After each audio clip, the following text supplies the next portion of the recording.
Welcome to Ill-Equipped History, where two best friends do their best to tell you something cool from history. Yeah. I'm Morgan, joined by my best friend and co-host, Emily. Hey, y'all. How you doing? It's the first day back upon recording. It's the first day back to school. Yes. I had to run my errands alone today because Shy couldn't come today. Oh, no. So depression. But no, I'm fine. My son got a dirt bike for Christmas. Oh. So on New Year's Day, we went to our friend Evie's house, and we did a plethora of things. My son was riding around on his dirt bike, fell off of it. He's fine.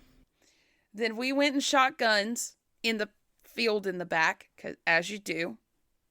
And I was sitting on a picnic bench, and I went to get up, and my foot got caught on the dog, and I fell backwards.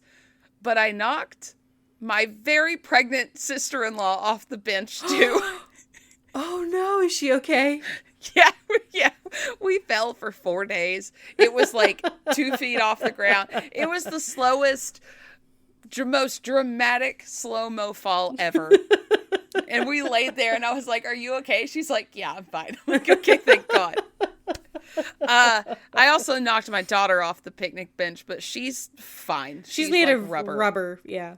Well, and then Nick got on the dirt bike because the carburetor was something, and he fell off of the dirt bike. And then my son and my daughter decided to race, but my son was on the dirt bike and was running, and she fell. Oh, and she got run over by the dirt bike. This was one day, guys. I know on you guys are a very outdoorsy motorsports family. She's fine. Yeah. She had some bruises. She was literally fine. It is not a big dirt bike. Right. Oh my God. All of us. It's Nick your has turn a now. Huge bruise. Oh my God. The dirt bike is going to come for you next. It's gotten 3 of 4. I'm scared. And he's wanting us to all have dirt bikes now. So we need to be a family of dirt bikes, which I'm fine with.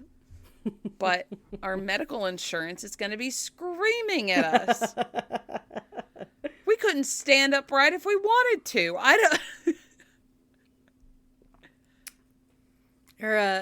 What family of 4 all falls at separate occasions in one day?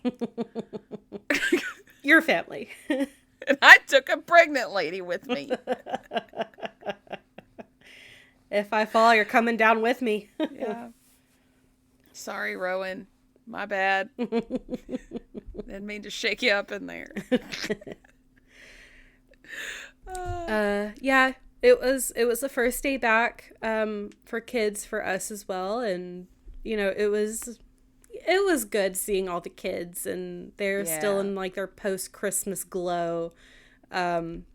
The ones who celebrate Christmas and just the post-holiday glow. So it was a really good day back from what I saw and from what I heard. So I saw some of our kids today that had really good days today and got Legos and trampoline as a prize. And I was like, yeah, nice. I love that. Because one of the people I work with has a trampoline. Nice. Someone gave her this trampoline. They accidentally ordered off Amazon, and our kids love it. And it's a little one. It's like a personal, like 2 little kids can fit on it, but it's got like a net and everything, and they will just jump for like 10 minutes, and they're like, "This is great. This is the best thing ever." I'm like, yes, you need to jump on the trampoline. Yes. Sometimes, I'm not exaggerating. Sometimes I'll see these kids getting off the bus, and I just send them back out the back door. Like, go get some of that out. Go run around. We have a trampoline. Go jump on that. You've been cooped up for too long. Had to follow too many directions. Go. Yeah. At a minimum, some jumping jacks. I mean, get some of that out. It was so funny. When I went to go visit for Christmas, I got a jumping jack demonstration, and it had to be redone a couple times because he was so excited. He just kept not doing jumping jacks. You have no idea how bad that boy was at jumping jacks. And then we really worked on it because of all things, if y'all need to know, his English tutor was like, hey, for some reason, the hand-eye coordination of jumping jacks helps kids read. And that's a free one for y'all out there. And I'll be damned. He started doing jumping jacks really good, and his handwriting's better. He's doing the thing. He's crossing the midline. Crossing the midline. You got to do all those things. So get your kids outside and do jumping jacks and like jump rope and all those weird hand-eye coordination things that we used to do as kids that nobody does it. Patty cake, all the things. Yeah.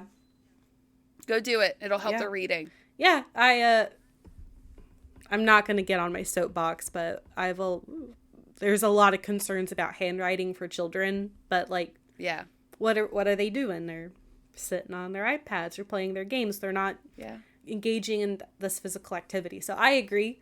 It's a good thing. It's not a bad thing for your kid to go play outside. No. That's what I'm going to say. Unless they're on a dirt bike and their sister falls in front of them, then maybe caution. Yeah. Caution. Maybe some elbow pads. Yeah. My daughter got roller blades or roller skates. So the four, not the inline, but like the four on the edges. And we were working on that. But she got knee pads, elbow pads, and wrist pads because she insisted she needed all of the pads. Mm-hmm. She probably and a helmet, does. Of course. She does. As your daughter, yeah. Mm-hmm. We're getting there, though. You have a genetic history of a falling disorder. Yeah. What's funny is that I have enough balance to do things pretty well, like surfing and things of that nature, kneeboarding, water sports. I can do that. I can snow ski decently. Standing? No. Walking on a flat surface? No. Going up the stairs? Forget about it. Like, so it makes no sense. At least you're not falling down the stairs. I've done that. As an adult. 2 weeks before I did no, it wasn't 2 weeks. It was like a month before I did the slip and slide incident. I fell down the stairs because of one of the kids' toys and messed up that same ankle. I remember that. Yeah. It was like a car or something that you stepped on, right? Yeah. My son insisted on trying to carry me up the stairs. He was 4. No, he was 6 at the time. There was no way that was happening. But he tried he kept a hand on me and drug my ass up the stairs. I had to crawl. Bless Do you know how shit it is to have to crawl in front of your 6-year-old son because you injured yourself? At least he's sweet about it. He held my hand going up and down stairs for about a year to a year and a half after to make sure I could do it. Sweet baby. He's like, this is a hazard. Please for hold you, the Mom. handrail, Mother.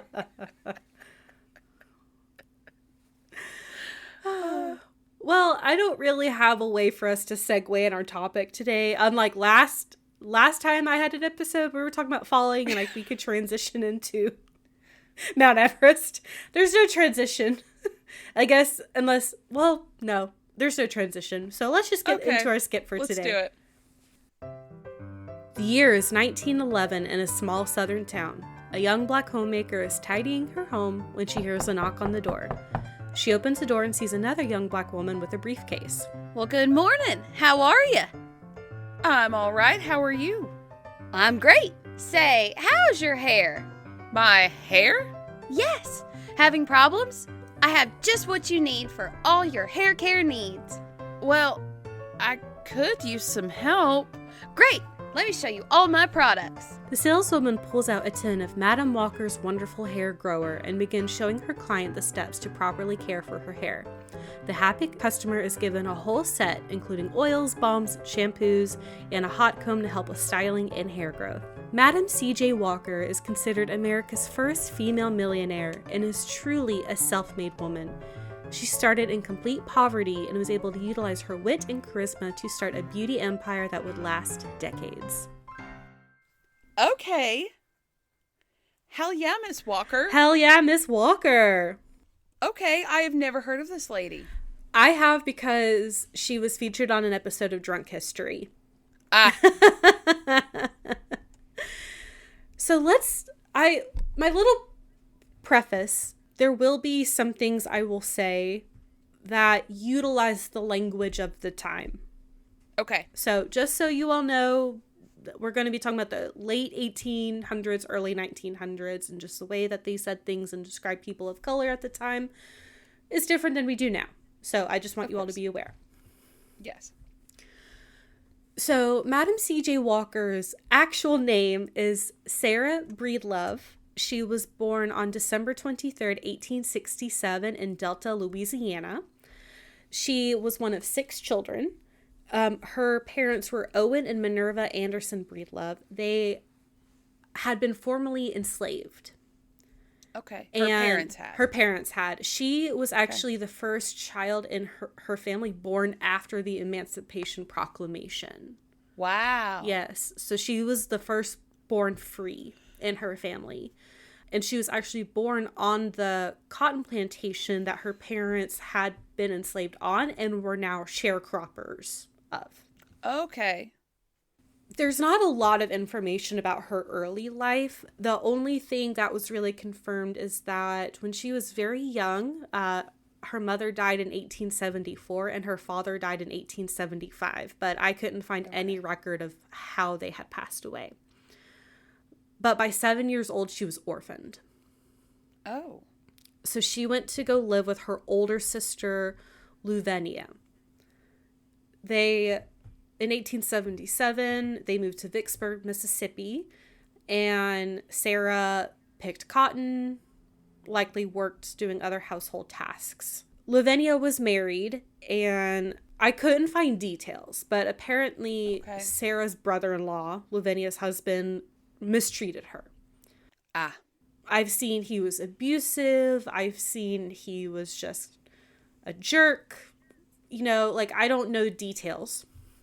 Okay. But Sara wanted to escape. And so when she was 14 years old, she married a man named Moses McWilliams. At 14? At 14, to escape the home. Okay. How old was... I could not find out how old he was. Okay. But they were married, and when she was 17, she gave birth to her daughter, Lelia. And unfortunately, in 1887, when Sara was 20 years old, Moses died. Oh. So she's a 20-year-old widow with a 2-year-old daughter. Oh, shit. And she has nothing. So Sara packs up and moves her and her daughter to St. Louis, Illinois. All 4 of her brothers were in St. Louis working as barbers in various different buildings. At the time, in a lot of my research, because this was still, during the Restoration, but there was still a lot of racist Jim Crow policies and laws in place. So there wasn't a lot of opportunities for, especially people who had been formerly enslaved, to have jobs in the white collar jobs. So a lot of Black people had to get a lot of jobs with barbering, laundering, cooking, more of these menial jobs. And that's what Sara did. She worked as a laundress and a cook, making about $1.50 a day. And in today's money, that would be about $52. A day? A day. How was she surviving? It was hard. she did struggle, and her main priority was making sure her daughter went to school. Of course. But at the time, I think you had to pay for public school. It wasn't free yet. So that was her main priority. And then she also took night classes when she could afford it. One of the things that really helped her is that she started growing her own community. While in St. Louis, she joined the African Methodist Episcopal Church, and she gained a lot of friends and a lot of mentors of people who in the Black community who were very successful. And they provided a lot of advice. They provided her a lot of support. So I think that also helped. Yeah. She sang in the choir. Like, she was very involved in her church. But she did this very like hard labor work for 10 years. Wow.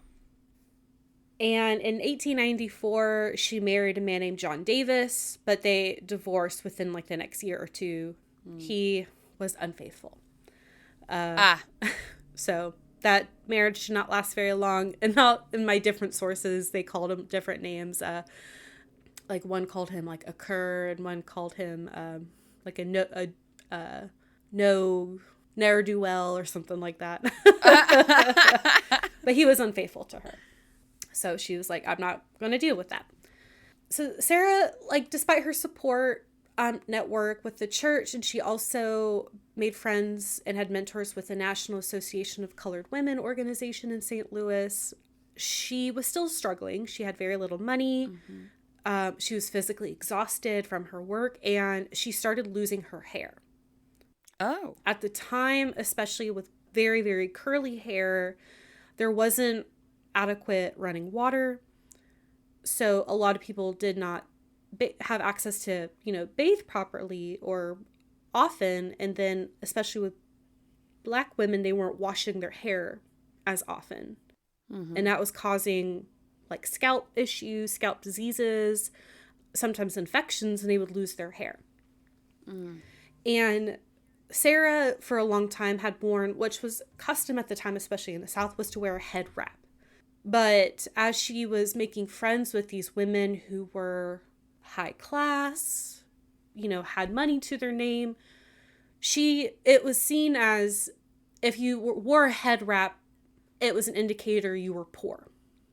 Gotcha. So she didn't want to be perceived like that. Exactly. If you have a good appearance, that means you have prosperity. Right. And she wanted more for herself. So she started experimenting with some different solutions to help with her hair issues. And in 1904, she came across a product called the Great Wonderful Hair Grower that had been developed by another Black businesswoman named Annie Turnbow Malone. Annie was actually a chemist, and she had created this recipe for her own straightening and hair care solution. And she actually presented this at the 1904 World's Fair in St. Louis. Cool. I know, we've talked about that before. Yeah. So before the World's Fair, I think it was maybe more 1903, Sara began using this product and really, really liked it. It was really helping her hair. And she began working for Annie, became a salesperson for her, became a selling agent, and was pretty successful. She was making some good money. And then when they went to the World's Fair, they didn't have as good of turnout as they wanted. I think they were hoping to make a lot more in sales, and they just didn't, unfortunately. And somewhere in this time, Sara ends up meeting a man named Charles Joseph Walker, and they begin dating. He is he worked in advertising, which will be important later. So just a little bit more about Annie, because she will come back later in the story. Her company was called Poro, and it comes from an African word.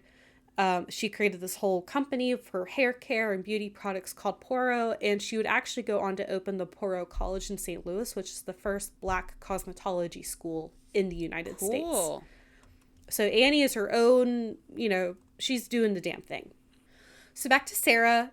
In 1905, she moved to Denver, Colorado. I saw in one source that because of the high altitude and the dry climate, a lot of women needed help with their hair. So she was like, great, I'll have a lot of clients to sell to.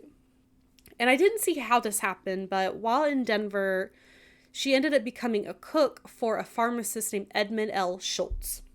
Okay. And it's suspected, there's a couple of different stories. One story is that she was working with Edmund and she started learning the chemistry needed to help with dandruff and other hygiene-related issues before most Americans had indoor plumbing to like help with some scalp treatments. Her other story is that she had a dream where, in her words, a large African man came to her and said, these are the ingredients you need to use.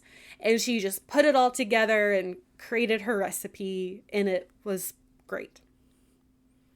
Okay. So, and I think some of the products are from Africa, like the ingredients, but I saw both tales in my research. Okay. But she started creating her own growing serum. The ingredients included, quote, precipitated sulfur, copper sulfate, beeswax, petrolatum, like petroleum jelly, coconut oil, and a violet extract perfume to cover the sulfurous smell. Because sulfur is a good cleaning agent. Yeah. Yeah. And during all this, in 1905, she also married Charles Joseph Walker and ended up taking his name and started calling herself Madam C.J. Walker. Oh. And with $1.25, that was her starting capital. What? $1.25 was her starting capital, which is it's about $54 today. How? I don't know. I don't know, but she started her business. She started Madam Walker's Wonderful Hair Grower product. And it's targeted to Black women. Okay. I know. I mean, good on her. Damn. Yes. And I'll talk a little bit more about Annie later, but there's a lot of similarities between Sara's product. And I don't know what to call her because her birth name is Sara Breedlove, but she started going by CJ Walker. I may just refer to her as Sara CJ or Sara or Miss Walker. Okay. Just for clarity purposes. So Annie Malone had a very similar product, and her hair products also had sulfur. And so when Madam Walker's products started becoming more popular, Annie accused her of stealing her recipe. It is noted by Madam Walker's great-great-granddaughter, Alelia Bundles, who is her official biographer, that people had been using sulfur and petrolatum for hair care for 100 years at this point. So neither of them had an original recipe. They just had like their own variations of this combination. Right. So, and we'll talk more about Annie a little bit later. So, building a dynasty. Charles, very conveniently, who worked in advertising, helped Madam Walker with advertising and helped set up a mail order side of the business. And they started going around to different areas of the United States to sell this hair product. Yeah. And she was very shrewd about how to get her product out. They would often go to churches and find like the leaders of the churches and be like, hey, I have this product. And then they would like tell the other congregants. Right. Yeah. And that was kind of how they started setting up their mail order business, which started becoming very, very successful. And they kind of bounced around a little while before, and her daughter Lelia, who would later be known as Alelia, I think took over the Denver business for a while Madam Walker and her husband were going around the U.S. And they finally set up shop in Pittsburgh in 1908. Okay. And I think when they set up in Pittsburgh, Alelia moved from Denver and started her own business in Pittsburgh as well. Okay. And while in Pittsburgh, Madam Walker opened the Lelia College of Beauty Culture. Oh. So she opened her own like beauty school. And she was very purposeful about setting up these locations. So she targeted Pittsburgh because Pittsburgh is right in the middle of all these railways and shipping sites and centers for distribution. And then that's smart. It's very smart. And then later she would set up in Indianapolis, which had a very thriving Black industrial culture and had a lot of different factories and stuff and a lot of resources. In 1910, she opened the Walker Manufacturing Company and Factory. But not before her Charles and her divorce because he was unfaithful. Ugh. So get out of here. Keep it in your pants, you scoundrel. I know. I think that was another word I saw was scoundrel. But she insisted on keeping the name Madam C.J. Walker because that was now her brand. Right. And also, she could be Sara outside of this. It's kind of like a pen name. Yeah. Almost. Exactly. Yeah. So more into like her business sense, she was very relentless with her advertising and bought ads in Black newspapers all over the country. And I saw in one source that she was putting so much money in advertising that she was the one keeping some of these Black newspapers afloat with how much money she was putting in advertising. Shit. She also like used herself in her advertising.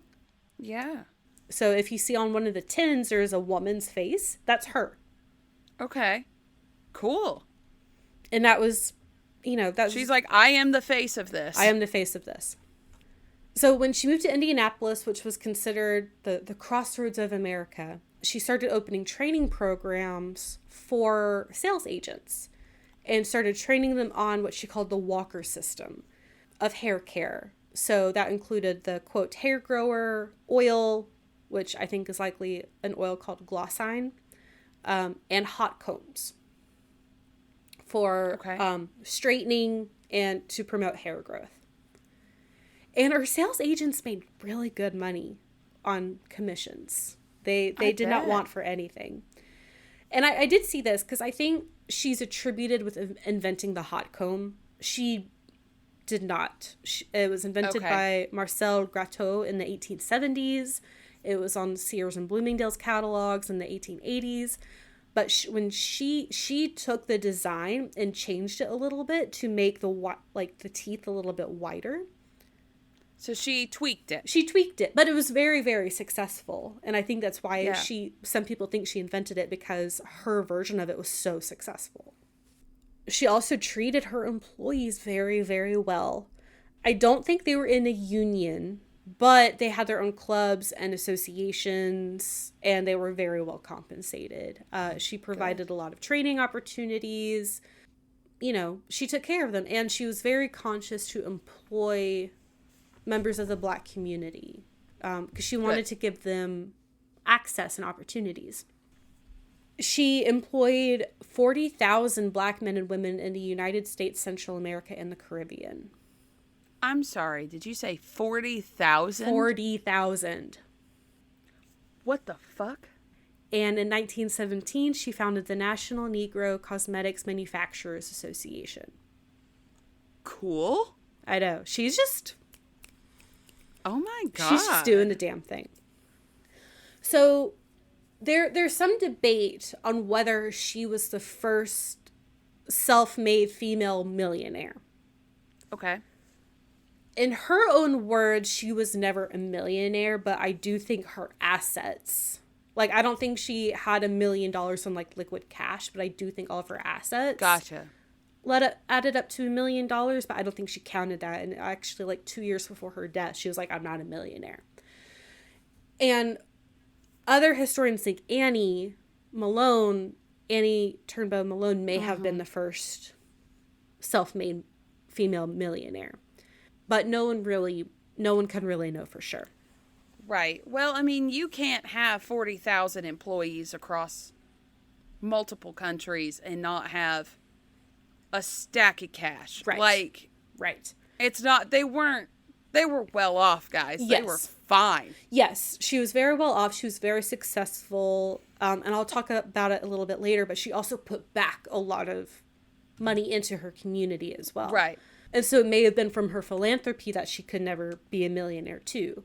Well, that's like Dolly Parton. How much money would she have if she didn't give back so much? Exactly. Yeah. And I think she also reinvested a lot of her money as well. Like, she was for someone who never had like a formal education, she was a very shrewd businesswoman. Hell yeah. I love props it. Props to Madam Walker. She was born to be an entrepreneur. She really was. was. In her bones. It really was. So going back to Annie's product, I noticed this when I was reading it and I was like, really? So Annie Malone's product was called the Great Wonderful Hair Grower. Mm-hmm. And Madam Walker's product was called Madam Walker's Wonderful Hair Grower. Very similar in name, but there weren't, like, they had patents, but like copyrights were still, and like people imitated. And that's actually part of why Madam Walker started putting her face on tins of her product, because she was like, this is my face, it's my product, like, you can't, no one is going to imitate my product. Right. And also another thing that was really powerful for her branding was the use of Madame, because it was very evocative of France, Madame. And Madame C.J. Walker. Yes. And it got away from a lot of common terms used by white people towards black women, like auntie. Right. Or auntie. Like, black women weren't called madam. But she was. she called herself madam. She is a madam. I thought this was kind of funny. She really was trying to get Booker T. Washington to endorse her products. She loved Booker T. Washington. Hell yeah. He was a lot more skeptical about her products. There were some concerns and criticisms about the hair straightening aspect. Okay. Because it was seen as trying to internalize white beauty standards. Like, you can't have your natural curly hair. It has to be straight to be beautiful. And Madam Walker said, no, like, that's not my intention. This is a quote from her. She said, let me correct the erroneous impression held by some that I claim to straighten hair. I deplore such an impression because I've always held myself out as a hair culturist. I grow hair. Gotcha. So that was her perspective. Like, she's I'm not trying to change your style. I just want your hair to grow and be healthy. Right. And she was very proud that the ingredients used in her recipes came from Africa. Like, she was like, I'm black through and through. Like, I'm using the ingredients, because I want to represent our culture. Yeah. Booker T. Washington thought the cosmetic industry was superficial. And there's this one story that he was holding a conference and Madam Walker was there, and she kept asking him, like, can I speak? Can I promote my product? Can I go up and talk about what I've done in my life story? And he just kept ignoring her. Oh my God. To the point where on the last day, she just got up on stage and just started speaking about her business. Hell yeah. And apparently Washington was not very impressed, but he invited her as a keynote speaker at his next conference. Oh my God. He was like, damn, I don't like what she did, but she can pull a crowd. She can. I just thought it was such an amazing story. She was like, it's my turn. Okay, it's my turn next. Fuck off. So more about her marketing strategy, because I think this is where a lot of her success came from. Mm-hmm. So one thing that some companies would do, especially like products for black women made by white-owned companies, is that they would, in the before-after pictures, they would use white women in their after pictures. Because, again, that's like a beauty ideal. Right. Is to look more white. Lighten your skin, straighten your hair, try to be as white as you can be. And Madam Walker said no. And she used black women, and often herself, in before and after pictures. And I actually, in the show notes, I have her before and after pictures. The middle one is the before, and then the ones on either side are after, to show the hair growth. Amazing. After using her product. Again, using her own face to prevent the success of knockoffs. Right. And when her and her husband divorced, she insisted on keeping the CJ Walker name, because she was like, this is my brand now. my brand. It's already like, I can't switch it now. Right.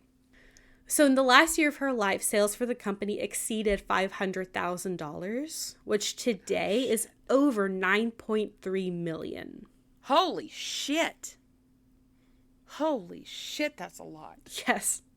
She had several properties in Harlem, Chicago, Pittsburgh, St. Louis, and a mansion in Irvington, New York called Villa Luaro. And I have pictures of Villa Luaro, Emily, at the bottom. Oh my. What? Isn't it beautiful? Oh, I fuck with that house. It's gorgeous. And if you look up, you can look up pictures and see the inside. It is gorgeous. Oh my God. She went from literally rags to riches. She literally did. She actually, she hired a man named Vertner Tandy. He was, quote, the first Black registered architect in New York State to design her new mansion. And Irvington, New York is a very wealthy area. I have a complaint about the house. Oh no, what's your complaint?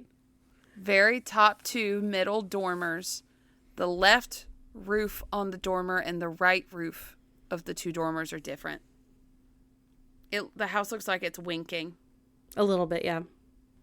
Other than that, love. I know the balcony and the steps.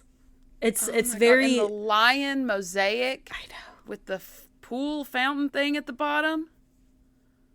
It's very evocative of like French palace. Yeah. A madam would live there. Yeah. So I thought this was crazy. So while it was being constructed, the neighbors thought she was a maid because she's a Black woman. Until she started having parties and events and gatherings. And they're like, oh, it's her house.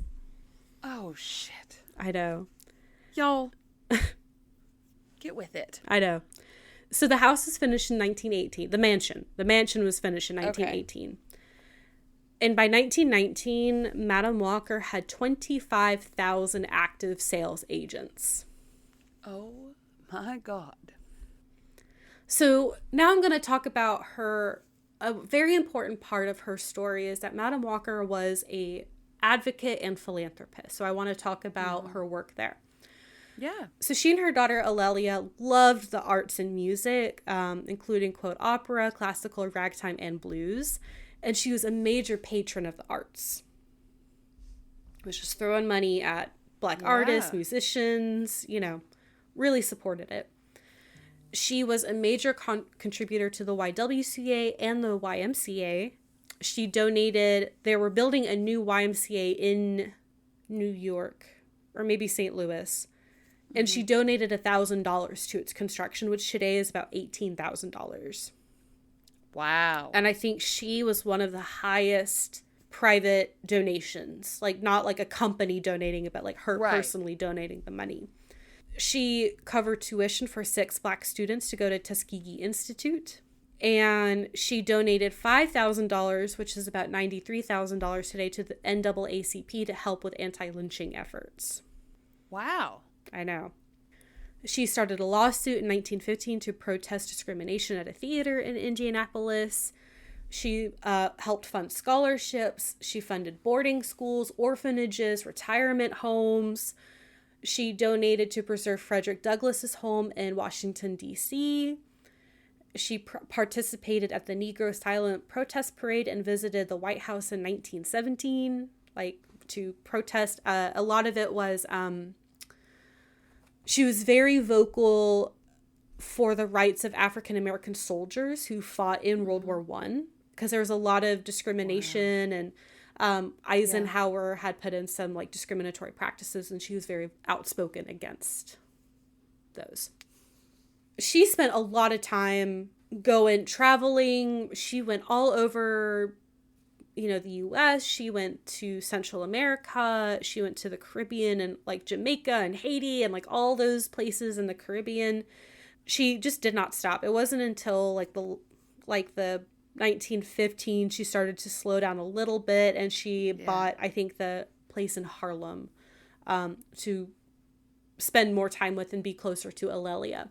But I think in one of the sources said that with her lifestyle, she was traveling, speaking a lot, just the stress of the business may have been too much for her. Yeah. And she started developing kidney failure and high blood pressure. Oh, no. She got very sick in April of 1919 while visiting St. Louis, and she never really recovered. And on May 25th, 1919, she died at Villa Lewaro at the age of 51. So young. She was so young. And she'd only had the house for a year, which I thought was so sad. That is so sad. So her causes of death were kidney failure and hypertension, but before she died, she revised her will that 2/3 of future net profits of her company would go to charity. Oh, shit. What a wonderful woman. With additional funds going to different people in school. So her daughter got 1/3, and everything else went to charity. Wow. Because Alelia was her only daughter. Child. Her only child. So Alelia did take over the business until 1931 when she herself died. And Alelia Walker needs to be her own episode. Because, she was, all over the place during the Harlem Renaissance. And she had her Madame Walker's Harlem townhouse, where the beauty school was. Alelia took over, and it was known as the Dark Tower during the Renaissance, which was a salon for artists and thinkers to come in and have parties and whatnot. I know. Well, she had a badass mom. She did.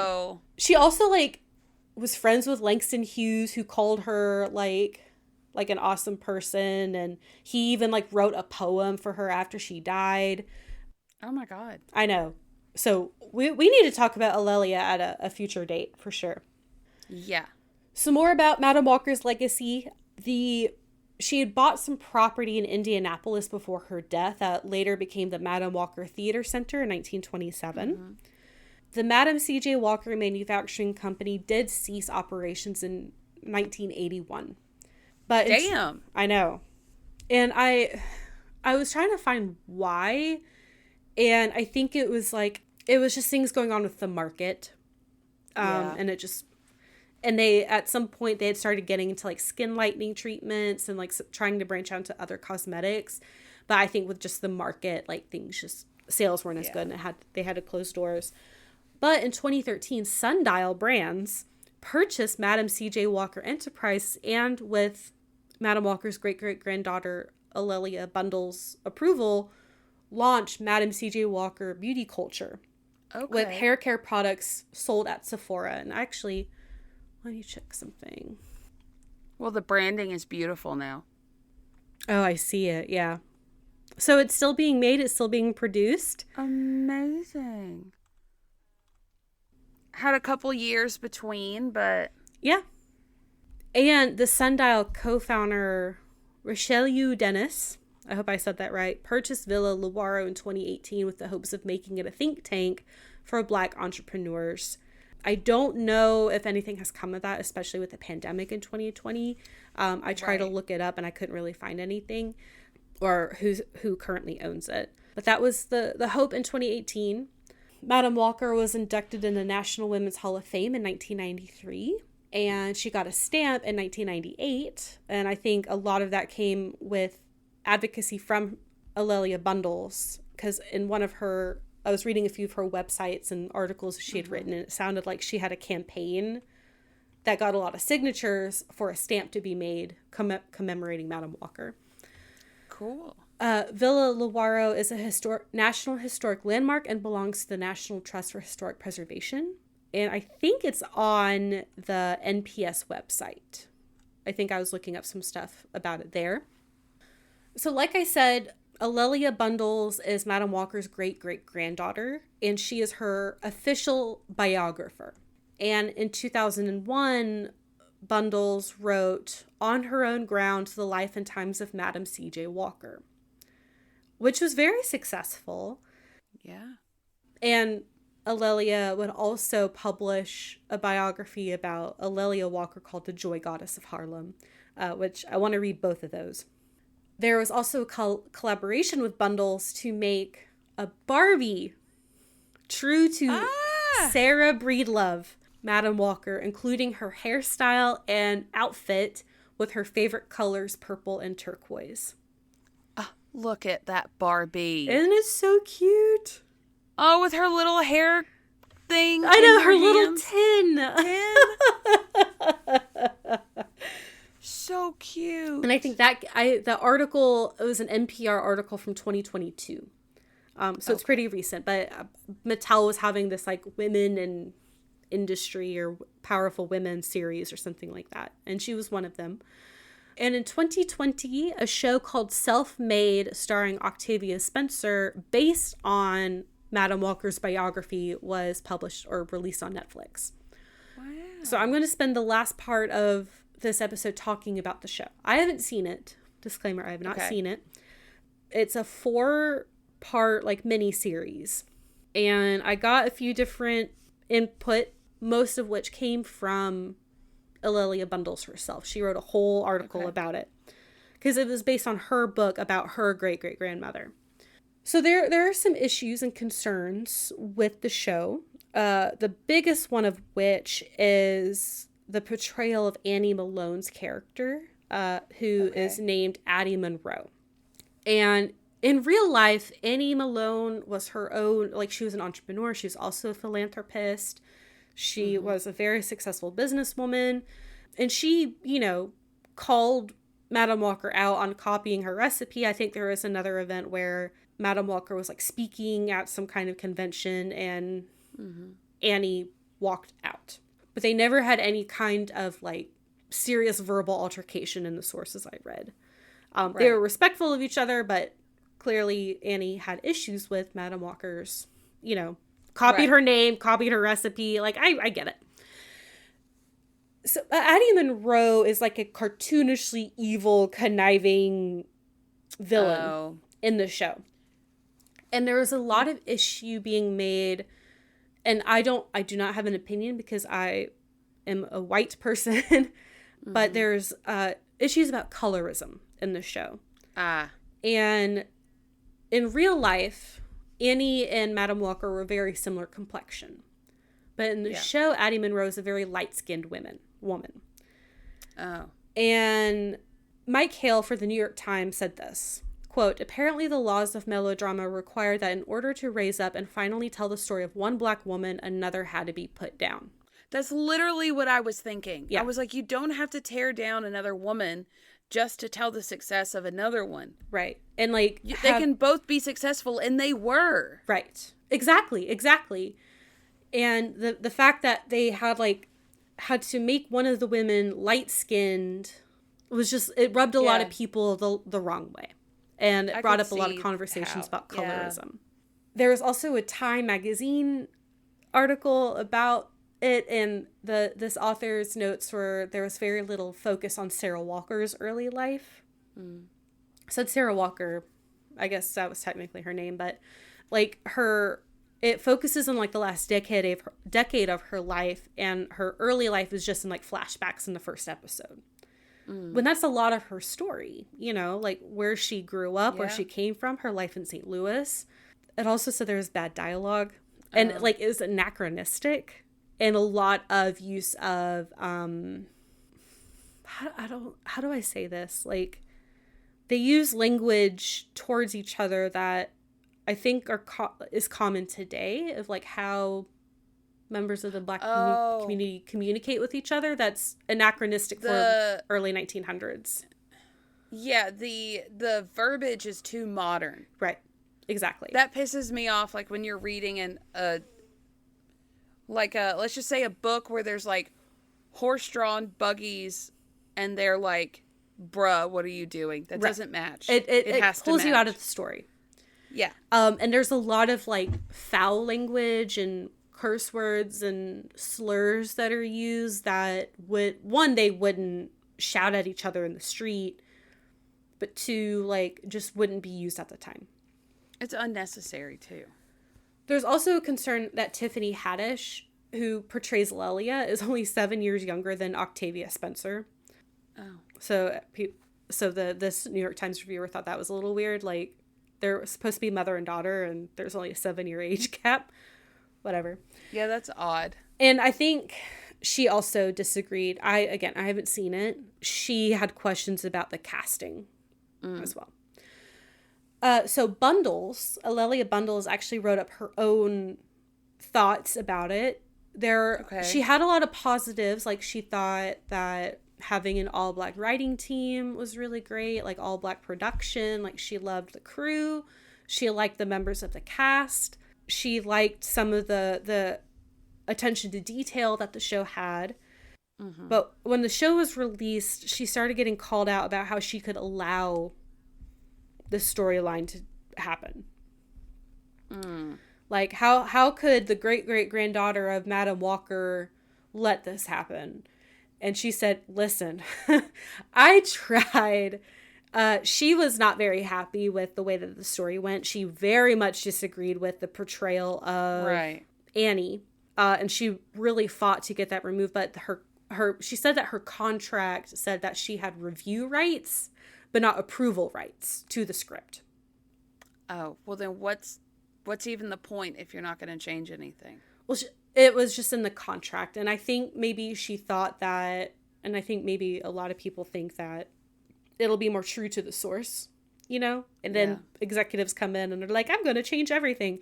And she was really surprised by it because, like, the writing staff was made up of mostly Black women. And she was really surprised that they would change the story so much. So this was a quote that she wrote in her article, and I have it linked. It's from, what website is it? Andscape.com. So if you want to hear Alelia's own words, this is from that article. Quote, viewers familiar with the contemporary racial politics of Black Lives Matter wish for more details about how Walker had thrived at a time when Black communities were terrorized by lynchings. Instead, they got a fantasy boxing match between two Black businesswomen, a heavy dose of concocted colorism, and relatively little about Walker's philanthropy and political activism. Wow. Called them out. Yes. It also didn't help that the original 10 episodes were cut down to 4. Oh, shit. And she also talked about there was a lot of major historical inaccuracies that if they just did their research, they would have solved. Like, there was a lot of talk about Walker's lawyer, her attorney that helped incorporate her business. And the portrayal of, like, him kind of being, like very protective of Walker, but, like, getting his hands dirty to deal with, like criminal underbelly type stuff. It just was not true. But that's how they portrayed it in the show. And it kind of suggests to the viewers of the show that this was not a legitimate business, that it was kind of like there's some scheming involved when that's not true. And I think that's in my opinion, I think that's disrespectful to 100%. The legacy of Madam Walker. But she did like Octavia Spencer's portrayal, which Octavia Spencer fucking rocks. Okay. I love her. I loved her in everything that she's been in. I loved her in Hidden Figures. I loved her in The Help. I loved her in everything that she's been in. She's amazing. I love her. So she would be the only reason I would watch the show after listening to these reviews or reading these reviews. So that's what I have on Madam C.J. Walker. Woo! This was amazing. Another person to add to my favorite persons list. I know. I love the picture of her in her Model T. Oh my god. with her friends. Yeah. She's just driving around with her fancy ass hat. I love it so much. We should get fancy ass hats. We need like the biggest like feather like they're wearing in this picture. Like a derby hat. Mm-hmm. And you know, the Derby is really big in Nashville, so we could Derby find some. party? Oh my gosh.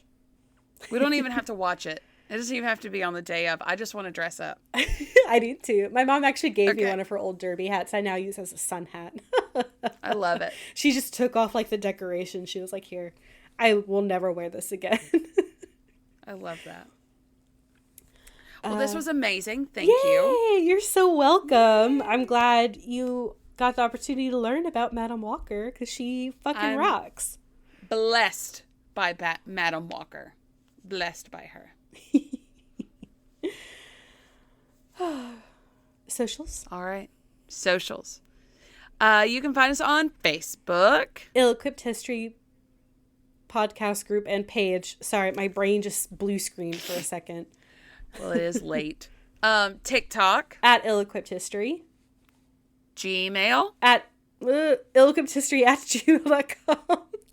Instagram. At Ill-Equipped History. And Patreon. That's the last one. Patreon.com/ill-equippedhistory. Woo! We did it. Yeah. We got through 2 episodes today. In one night. We did it. Woo! We did it. Okay. Y'all kick ass out there. Yes. Just like Sara. Yes. Or Madam Walker. Both. Both. Okay, bye.